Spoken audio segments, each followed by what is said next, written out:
होता है ही medical college में जाना। आप देखिएगा कि जो पेरेंट्स होते हैं उनको सबसे ज़्यादा खुशी होती है। डेन इफेक्ट दोनों की जो कंडीशंस थी वो बिल्कुल डिफर कर रही थी। फर्स्ट हमारा किधर देख रहे थे हम, बोर्स इफेक्ट देख रहे थे जब हमारी कंडीशन अनफेवरेबल थी। अनफेवरेबल किधर थी हमारा कार्बन डाइऑक्साइड का वो बढ़ा हुआ होता है, और अगर आपका कार्बन डाइऑक्साइड अगर अमाउंट इंक्रीज है तो आपका H+ भी इंक्रीज। हेलो एवरीवन, कैसे हैं आप सब लोग student. I am your educator Deepika. Student, पढ़ाई कैसी चल रही है आपकी। जैसा कि मैम हमेशा बोलती हैं, सफर खूबसूरत है मंजिल से भी। क्या सफर है हमारा सफर है नीट की एक सीट हासिल करना। तो इस सफर को स्टार्ट करते हैं खूबसूरती से स्टूडेंट।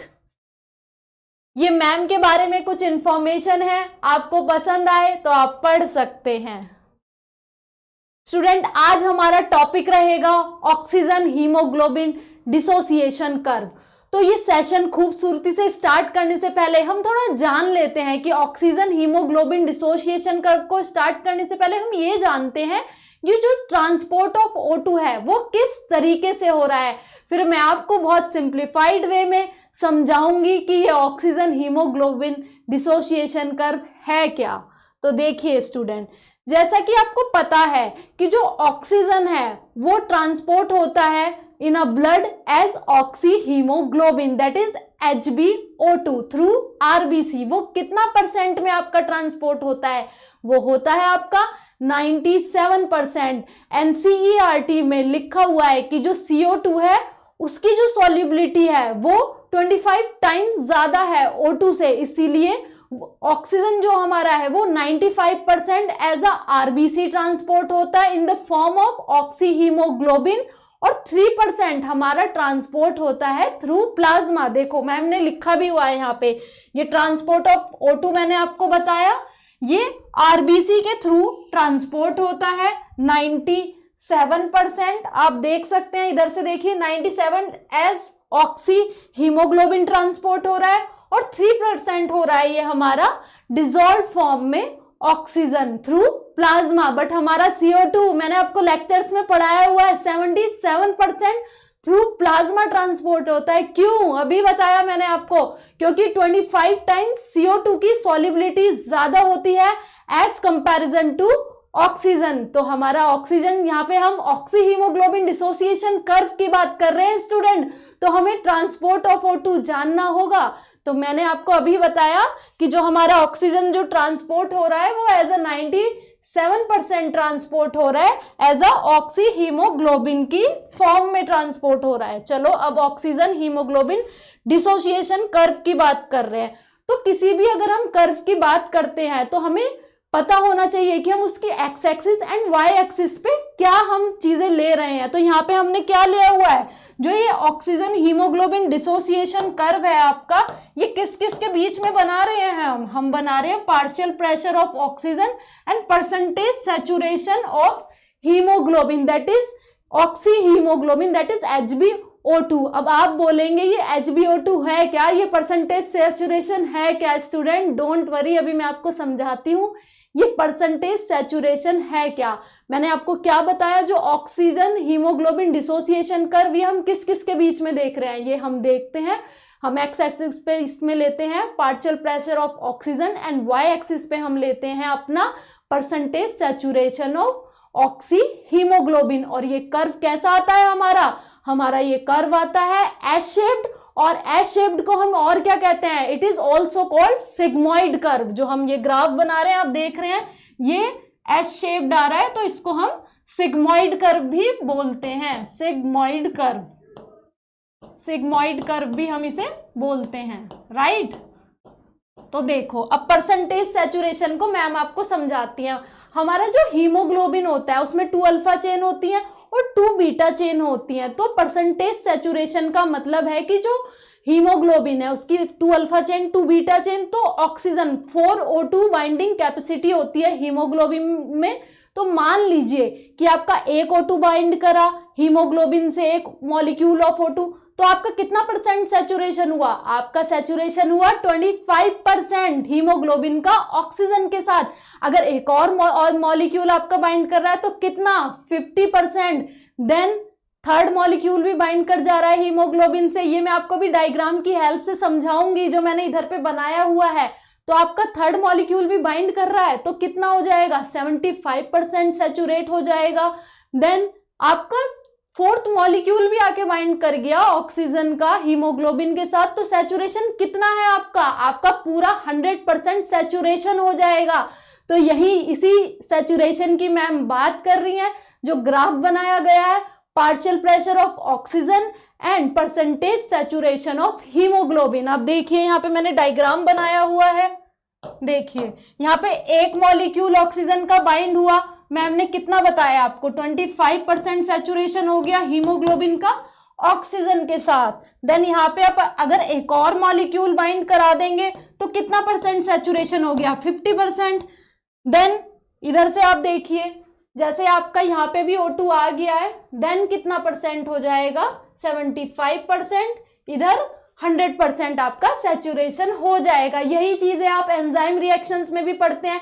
जब आपका सबस्ट्रेट पूरी तरीके से बाइंड कर जाता है, इनिशियली अगर हम सबस्ट्रेट डाल रहे हैं एंजाइम के साथ तो आपकी एक्टिविटी बढ़ जाती है एंजाइम की, लेकिन एक टाइम पे जब पूरा 100% सैचुरेशन हो जाता है एंजाइम का सबस्ट्रेट के साथ, देन फर्दर आपकी रिएक्शन कंटिन्यू नहीं होती है। वही चीज यहाँ पे दिखाई गई है कि आपका देखिए इनिशियली आप पार्शियल प्रेशर बढ़ा रहे हैं, इधर पे पूरा पार्शियल प्रेशर बढ़ रहा है, आप देख रहे हैं ऑक्सीजन का अप टू 100 और इधर सैचुरेशन बढ़ रहा है। तो एक टाइम पे तो चीजें बढ़ती रहेंगी with partial pressure of oxygen and percentage saturation of HbO2। पर एक टाइम यहाँ पे जब 100% सैचुरेशन आ जाएगा स्टूडेंट, देन रिएक्शन यहाँ पे रुक जाएगी और स्टेबल हो जाएगी। आप कह सकते हैं कि इनिशियली तो आपका इंक्रीज हो रहा है, आप देख पा रहे हैं यहाँ पे कि आपका इंक्रीज होता चला जा रहा है, होता चला जा रहा है। यहाँ पे आ गया है आपका सैचुरेशन, तो इसी की मैम बात कर रही है कि यहाँ पे आपका 75% सैचुरेशन हो गया। Give me a minute, colour change कर लेते हैं। 75% इधर सैचुरेशन हो गया, इधर 100% सैचुरेशन हो गया। इधर से देखिए आप, मैम ने बताया कि जो हीमोग्लोबिन है उसकी टेंडेंसी होती है 4 मॉलिक्यूल्स ऑफ ऑक्सीजन के साथ बाइंड करने की। तो आपका एक मॉलिक्यूल अगर बाइंड करेगा तो कितना परसेंट सैचुरेशन हुआ, it is 25%। And second molecule जब बाइंड करेगा तो 50% आपका, थर्ड मॉलिक्यूल यहाँ पे बाइंड कर रहा है तो 75%। जब फोर्थ मॉलिक्यूल भी आपका बाइंड कर जाए तो हीमोग्लोबिन के साथ ऑक्सीजन का 100% सैचुरेशन हो गया। वही चीज मैंने यहाँ पे दिखाई हुई है, इस ग्राफ में आप देख सकते हैं कि जब यहाँ पे ये स्टेबल हो जा रहा है तो आपका 100% सैचुरेशन दिखा रहा है। तो यही ऑक्सीजन हीमोग्लोबिन डिसोसिएशन का किस किस के बीच में बन रहा है, आपका पार्शियल प्रेशर ऑफ O2 के बीच में बन रहा है एंड HbO2 के बीच में ये ग्राफ बन रहा है। और ये ग्राफ आपका क्या कहलाता है, S shape, also sigmoid curve भी हम इसको बोलते हैं, राइट। चलिए और समझते हैं। कुछ साइंटिस्ट ने ऑक्सीजन हीमोग्लोबिन डिसोसिएशन कर्व की जो इफेक्ट्स बताए हैं वो हम डिस्कस करते हैं कि क्या क्या इफेक्ट हमारे बताए हैं।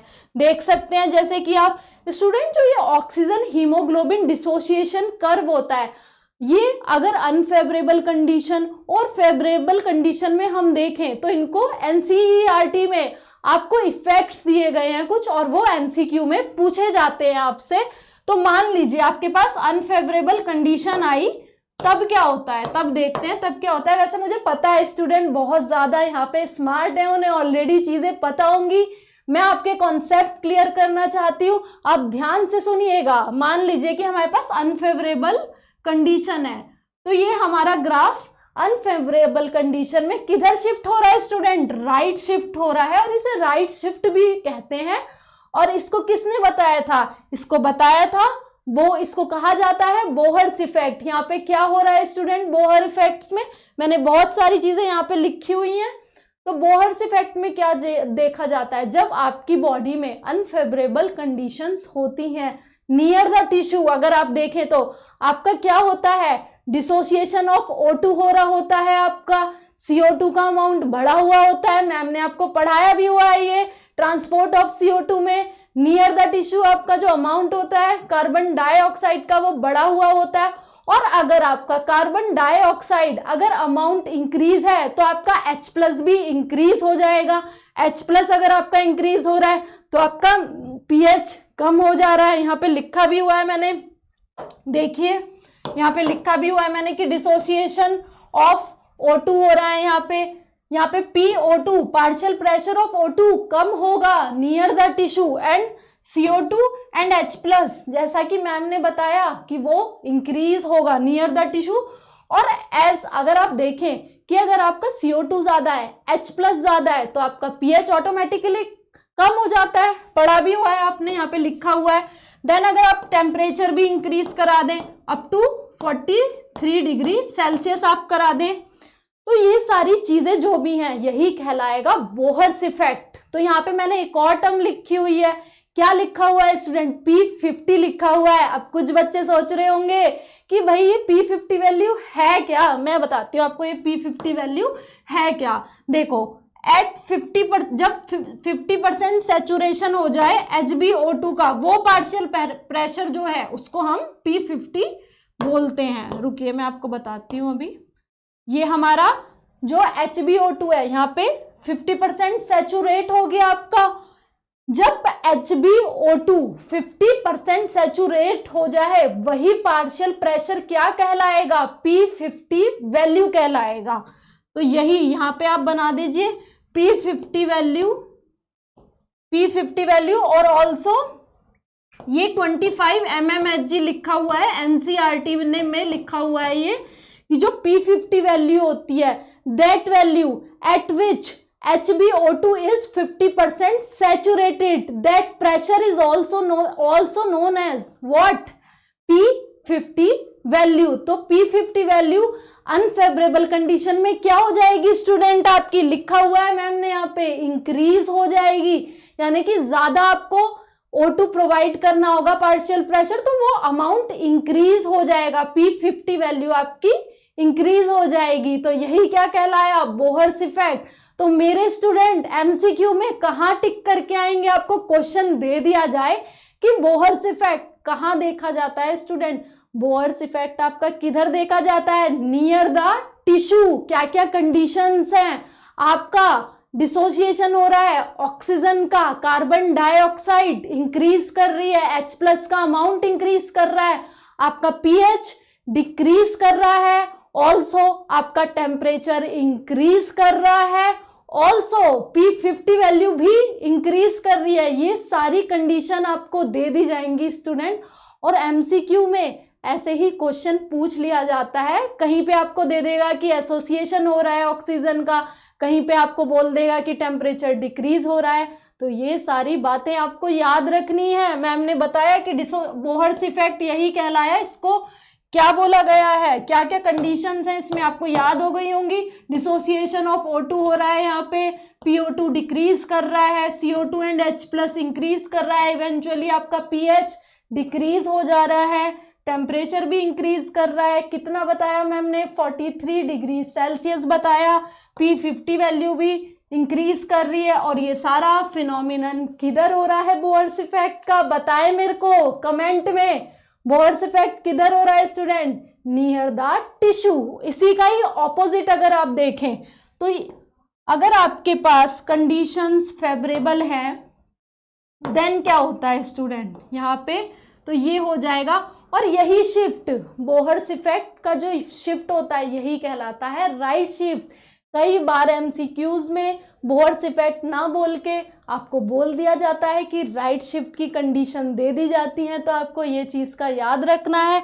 यहाँ पे मैं लिख भी देती हूँ कि बोहर्स इफेक्ट को आप और क्या बोलते हैं? इसको बोला जाता है राइट शिफ्ट। राइट शिफ्ट बोला जाता है, ठीक है। यहाँ पे लिखा भी हुआ है, आप देख सकते हैं। देन अब हम बात करते हैं अपने दूसरे इफेक्ट की कि क्या बोलते हैं दूसरे इफेक्ट को। देखो लेफ्ट शिफ्ट पे आते हैं। लेफ्ट शिफ्ट मैम ने क्या बताया? लेफ्ट शिफ्ट आपका हो रहा होता है फेवरेबल कंडीशन में। वेयर आप थोड़ा सोचिए कि जो लेफ्ट शिफ्ट है फेवरेबल कंडीशन आपकी कहाँ है? कहाँ पे एसोसिएशन हो रहा है आपका O2 का। आपका एसोसिएशन होता है O2 का नियर द लंग्स, वहां पे एसोसिएशन हो रहा है O2 का। Partial pressure of O2 increase कर रहा है, CO2 डिक्रीज करेगा, H+B डिक्रीज करेगा, आपका pH क्या कर जाएगा, pH इंक्रीज कर जाएगा। यहाँ पे टेम्परेचर क्या होगा, यहाँ पे टेम्परेचर थोड़ा लो होगा, कितना होगा, अप टू 20 डिग्री सेल्सियस होगा। यहाँ पे P50 वैल्यू भी डिक्रीज कर जाएगी। स्टूडेंट कितनी डिक्रीज कर जाएगी, आपको ये मैं आगे बताऊंगी चीजें कि P50 वैल्यू भी आपकी डिक्रीज कर जाती है, यहाँ पे टेम्परेचर भी डिक्रीज कर जाती है। P50 वैल्यू डिक्रीज करने का क्या मतलब है, मतलब कि अगर आप पार्शियल प्रेशर थोड़ा सा भी दे रहे हैं ना, उसी में आपका सैचुरेशन हो जा रहा है HbO2 का। वहां पे हमें राइट शिफ्ट में क्या हो रहा था कि हमें ज्यादा प्रेशर देना पड़ रहा था, तो P50 वैल्यू इंक्रीज कर रही थी। यहाँ पे क्या हो रहा है हमारा लेफ्ट शिफ्ट में कि हम थोड़ा सा भी पार्शियल प्रेशर ऑफ O2 बढ़ा दे रहे हैं ना, तो हमारी P50 हमारा परसेंटेज सैचुरेशन हो जा रहा है एट 50। अगर हम P50 वैल्यू देखें तो हमारी डिक्रीज हो जा रही है। यहाँ पे हमें इतना पार्शियल प्रेशर नहीं देना पड़ रहा है ऑक्सीजन का जितना हमें राइट शिफ्ट में देना पड़ रहा था, राइट। तो आप समझेंगे। यहाँ पे देखते हैं कि क्या क्या कंडीशंस हैं आपकी। देखिए इधर से देखिए आप, और ये जो सारी मैंने कंडीशंस बताई, इसको लेफ्ट शिफ्ट तो बोलते ही हैं, इसको हेल्डेन इफेक्ट भी बोलते हैं। देखिए मैंने यहाँ पे लिखा हुआ है कि इसको बोलते हैं हेल्डेन इफेक्ट। क्या क्या था मैंने बताया आपको, एसोसिएशन ऑफ O2 हो रहा है यहाँ पे PO2 इंक्रीज कर जा रहा है, PCO2 डिक्रीज कर रहा है। यहाँ पे CO2 डिक्रीज कर रहा है तो H+ भी आपके कम हो जा रहा है। आप देखिए क्योंकि एसिडिक मीडियम कम हो रहा है तो आपका H+ का कंसंट्रेशन भी डिक्रीज हो रहा है। इवेंचुअली आपका pH बढ़ जा रहा है। टेम्परेचर डिक्रीज करेंगे, टेम्परेचर कितना डिक्रीज करेंगे, अप टू 20 डिग्री सेल्सियस मैंने आपको बताया।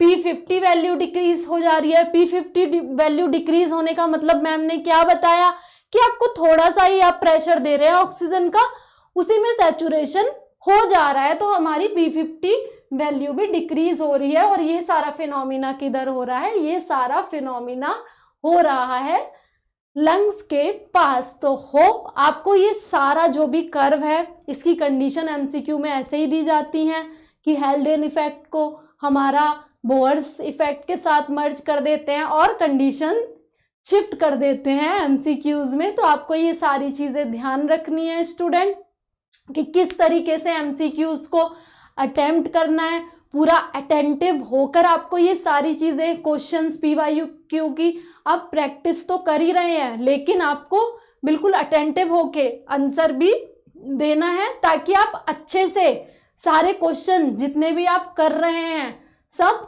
अच्छे से आप प्रिपेयर करें और अपना स्कोर बूस्ट अप करें student, right. Give me a minute student, इसे रिवाइज करते रहिए आप अच्छे से जो भी लिखा है।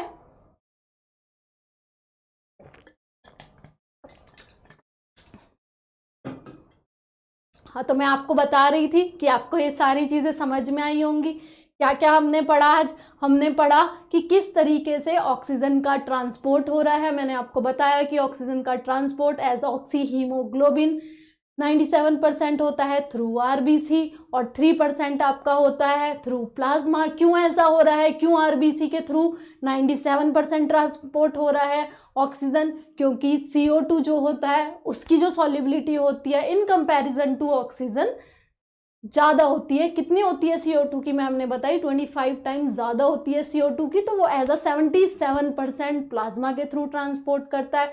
बट ऑक्सीजन सिर्फ 3% इन डिसॉल्व फॉर्म हमारा प्लाज्मा के थ्रू ट्रांसपोर्ट करता है और 97% RBC के थ्रू ट्रांसपोर्ट करता है। इसको समराइज कर लेते हैं जो भी हमने पढ़ा आज ऑक्सीजन हीमोग्लोबिन डिसोसिएशन कर्व। ये कर्व किस किस के बीच में बन रहा था, ये कर्व बनता है हमारा पार्शियल प्रेशर ऑफ ऑक्सीजन जो कि हम एक्स एक्सिस पे लेते हैं, और हमारा percentage saturation of HbO2 that is oxy haemoglobin, percentage saturation of oxyhaemoglobin. और ये जो ग्राफ बनता है परसेंटेज सैचुरेशन ऑफ HbO2 का, ऑल्सो PO2 का जो पार्शियल प्रेशर ऑफ ऑक्सीजन है, ये क्या आ रहा था, ये हमारा एस शेप्ड आ रहा था स्टूडेंट, और ये सिग्मोइड कर्व था, इसको मैंने सिग्मोइड कर्व भी बोला। दो इफेक्ट हम लोगों ने, कौन कौन से दो इफेक्ट डिस्कस करे स्टूडेंट, हमने दो इफेक्ट डिस्कस करे। फर्स्ट हमने करा बोहर्स इफेक्ट, सेकंड हमारा कौन सा था, हेल्डेन इफेक्ट। दोनों की जो कंडीशंस थी वो बिल्कुल डिफर कर रही थी।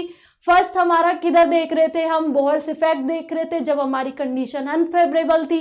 अनफेवरेबल किधर थी हमारी कंडीशन, हमारी नियर द टिश्यू थी अनफेवरेबल कंडीशन। वहां पे क्या हो रहा था, वहां पे डिसोसिएशन हो रहा था ऑक्सीजन का, PO2 हमारा डिक्रीज कर रहा था, CO2 का जो कंसेंट्रेशन था वो बढ़ रहा था, उसी वजह से H+ बढ़ रहा था। H+ बढ़ रहा था तो हमारा pH डिक्रीज हो रहा था, टेम्परेचर इधर बढ़ रहा था। कितना बढ़ रहा था, 40 डिग्री सेल्सियस तक हम बढ़ा रहे थे यहाँ पे टेम्परेचर, राइट। P50 वैल्यू भी आपकी इंक्रीज कर रही थी, यानी कि आपको ज्यादा पार्शियल प्रेशर देना पड़ रहा था, तब आपका सैचुरेशन हो पा रहा था HbO2 का। देन हमारा दूसरा क्या इफेक्ट था, हेल्डेन इफेक्ट। हमारे बोहर्स इफेक्ट को हम लेफ्ट शिफ्ट भी बोलते हैं, याद रखिएगा ये। और हमारा जो दूसरा इफेक्ट पे आते हैं हेल्डेन effect, that is also called right shift. यहाँ पे क्या क्या, sorry, that is also called left shift. इसको हम राइट शिफ्ट कह रहे थे बोहर्स इफेक्ट को, हेल्डेन इफेक्ट को हम बोल रहे थे लेफ्ट शिफ्ट। लेफ्ट शिफ्ट हमारा था हेल्डेन इफेक्ट। ये कहाँ पे हो रहा था स्टूडेंट, ये हो रहा था हमारा फेवरेबल कंडीशंस में। फेवरेबल कंडीशंस किधर थी, फेवरेबल कंडीशंस हमारी थी नियर द लंग्स। यहाँ पे क्या क्या कंडीशंस थी आपकी, आपका PO2 इंक्रीज कर रहा था, कंसेंट्रेशन ऑफ CO2 डिक्रीज था। यहाँ पे अगर concentration of CO2 he decrease कर रहा है तो क्या H+ का अमाउंट डिक्रीज नहीं कर जाएगा, ऑफ कोर्स कर जाएगा। देन आपका pH यहाँ पे बढ़ जा रहा था, टेम्परेचर डिक्रीज हो जा रहा था। कितना डिक्रीज हो रहा था आपका टेम्परेचर, टेम्परेचर डिक्रीज हो रहा था अप टू 20 डिग्री सेल्सियस आपका टेम्परेचर डिक्रीज हो रहा था। यहाँ पे P50 वैल्यू भी डिक्रीज हो रही थी। आप थोड़ा सा भी पार्शियल प्रेशर बढ़ा दे रहे थे, आपका परसेंटेज सैचुरेशन हो जा रहा था HbO2 का। और ये सारी कंडीशंस हमने कहाँ देख रहे थे, नियर द लंग्स। तो आप तीन चीजें बिल्कुल याद रखिए, जो आपका बोहर्स इफेक्ट होता है उसको हम लेफ्ट शिफ्ट भी बोलते हैं, और वो मिलता है हमारा कहाँ पे, नियर द टिश्यू। और उसकी सारी कंडीशंस याद रखिए। और हमारा हेल्डेन इफेक्ट कहाँ पे दिखता है, हमारा हेल्डेन इफेक्ट दिखता है नियर द लंग्स, और इसको हम लेफ्ट शिफ्ट भी राइट शिफ्ट भी बोलते हैं। राइट शिफ्ट आपका बोला जाता है बोहर्स इफेक्ट, लेफ्ट शिफ्ट बोला जाता है आपका हेल्डेन इफेक्ट। सॉरी, दोबारा से ही मैं आपको बता देती हूँ कि जो आपका हेल्डेन इफेक्ट है उसको हम बोलते हैं लेफ्ट शिफ्ट, और आपके बोहर्स इफेक्ट को बोलते हैं राइट शिफ्ट। हमारा बोहर्स इफेक्ट किधर देखा जाता है, नियर द टिश्यू, और हमारा हेल्डेन इफेक्ट देखा जाता है नियर द लंग्स। तो होप आपको ये सेशन पसंद आया होगा स्टूडेंट। जमकर पूरी मेहनत करिए। हमेशा जब भी आपको डिमोटिवेशन फील हो, जरूर अपने पेरेंट्स को जरूर देखें, वो आपके लिए कितनी मेहनत कर रहे हैं, दिन रात मेहनत करते हैं आपके पेरेंट्स, ताकि आपको अच्छे से अच्छी एजुकेशन दे सकें। तो आपको कभी भी ऐसा लग रहा है कि आपके एफर्ट्स में कमी दिख रही है, तो आप अपने पेरेंट्स के एफर्ट्स देखिए कि वो दिन रात आपके लिए मेहनत कर रहे हैं, ताकि आपकी एजुकेशन को, आपको अच्छे से अच्छी पढ़ाई दिला सकें, आपको अच्छे से अच्छे गवर्नमेंट मेडिकल कॉलेज में आपको सीट दिला सकें, आपको अच्छी जगह पे वो कोचिंग दिला रहे हैं। तो आपका भी फर्ज बनता है स्टूडेंट की पूरी जी तोड़ मेहनत करें, दिन रात एक कर दीजिए। और अपना, आपका तो सपना है ही मेडिकल कॉलेज में जाना। आप देखिएगा कि जो पेरेंट्स होते हैं उनको सबसे ज़्यादा खुशी होती है स्टूडेंट जब आपको गवर्नमेंट मेडिकल कॉलेज मिल जाएगा ना स्टूडेंट। तो आप देखना, सबसे ज़्यादा जो खुश होंगे वो आपके पेरेंट्स होंगे। तो आप मेहनत करते रहिए और अपनी सीट लेकर रहिए, किसकी, गवर्नमेंट मेडिकल कॉलेज की। होप आपको ये सारा सेशन पसंद आया होगा। आप रिवाइज करिए, नोट्स बनाइए, अच्छे से पढ़िए स्टूडेंट, और सब्सक्राइब करिए हमारे चैनल को, नीट मार्वल्स को। Thank you student, thank you so much, thank you.